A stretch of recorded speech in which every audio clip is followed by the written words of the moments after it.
So one of the things I wanted to go over with you is how to remove the spark plugs. And yeah, unlike a lot of other videos, people just say, yeah, just change out the plugs. Well, the question is, especially for a new person, new to the 328, how? What tools are you using? And so I just wanted to show real quick what it is that I'm doing and how I'm removing the spark plugs. The front bank here, bank closest to the trunk area in the back, obviously is not much of a problem at all.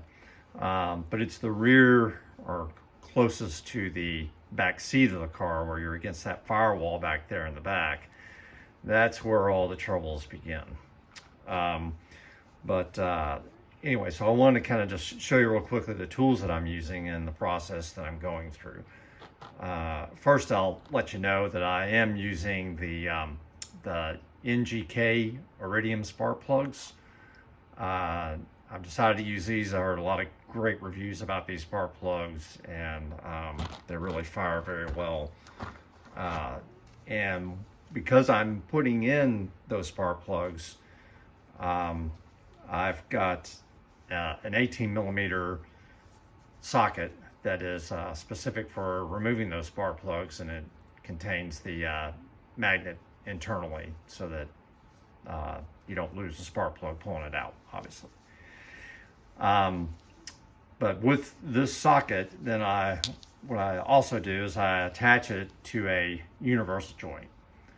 And I pop that in to the socket itself. And this is a 3/8 connection. And then what I have to also do is add a small extension. And the extension that I'm adding is actually about 3 inches long. It's a little bit longer than I would like to use. I'd like to find one just slightly shorter. I don't have one. It'd be great to have 2.5 or 2 inch. And it's got the wobble connector on the end. And so this is very helpful when you're have it attached to the ratchet and being able to take out those spark plugs in the back. And the ratchet I'm using is it's a shorty type of ratchet, 3/8. I bought this a long time ago, and honestly, I don't remember where I bought it from. It's got a joint here that allows you to also bend it, and it's really great. This is great for getting into tight places that you need to maneuver around. So if you can, look to see if you could find something like this. This will be very beneficial to doing the job. So I will connect all these pieces together.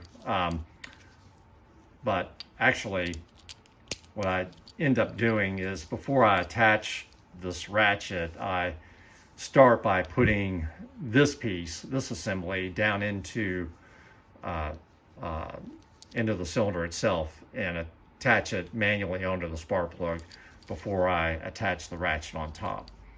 So I'll walk through that on one of the spark plugs in the back here just to give you an idea of how it works. One more thing I'll mention is that obviously I'm at a big advantage here because I have removed the top plenum that sits here on top. I've also removed the bonnet off the car, of the trunk of the car. So I'm at a big advantage here in the way that I'm set up, that I don't have to squeeze in between those things. But these tools I would still use even if the car was completely assembled and I was just doing the spark plugs themselves with everything else assembled. So the tools don't change, but access and maneuverability is just much simpler in this configuration right now. So I will walk through how I do this. So got the cylinder here.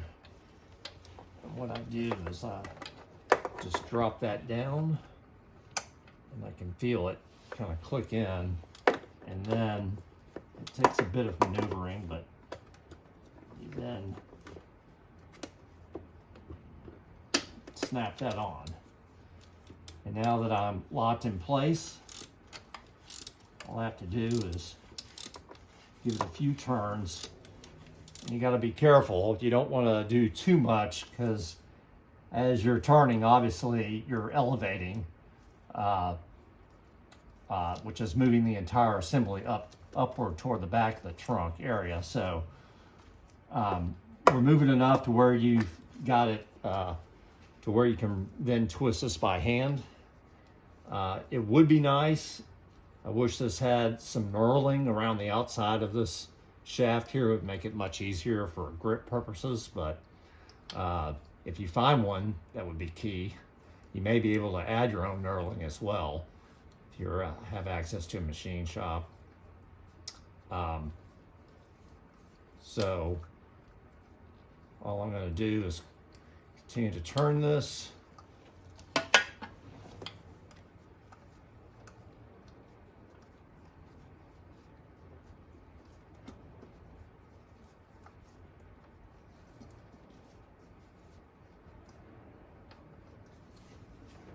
think that's got it. Let's see. Now see, that popped right off. That's okay. I think I can still grab it with my fingers here. I've got it now. And there's the spark plug. So I will replace this. I had NGK plugs in here before, so that's why obviously this works. If you have a different style plug in your car, obviously you may need to go to a different type of spark plug socket. One more thing I wanted to mention is that what I like to do is, as I'm removing these plugs, if I'm not putting new plugs in right away, I want to shove some kind of paper or something inside of the cylinder to prevent anything else from falling into it while that plug is out. So just a good idea, safety precaution, to just fill those until you get to the point where you're going to put plugs back in. And one other thing I plan to do when I put the new plugs in is I'm going to use some threaded lubricant that's an anti-seize compound. The one I'm using is a Champion. It's got a number here, 2612. But I use this compound on the threads, just a little bit of this around the outside of the threads. I'll use that, and then I'll put the new plugs back in.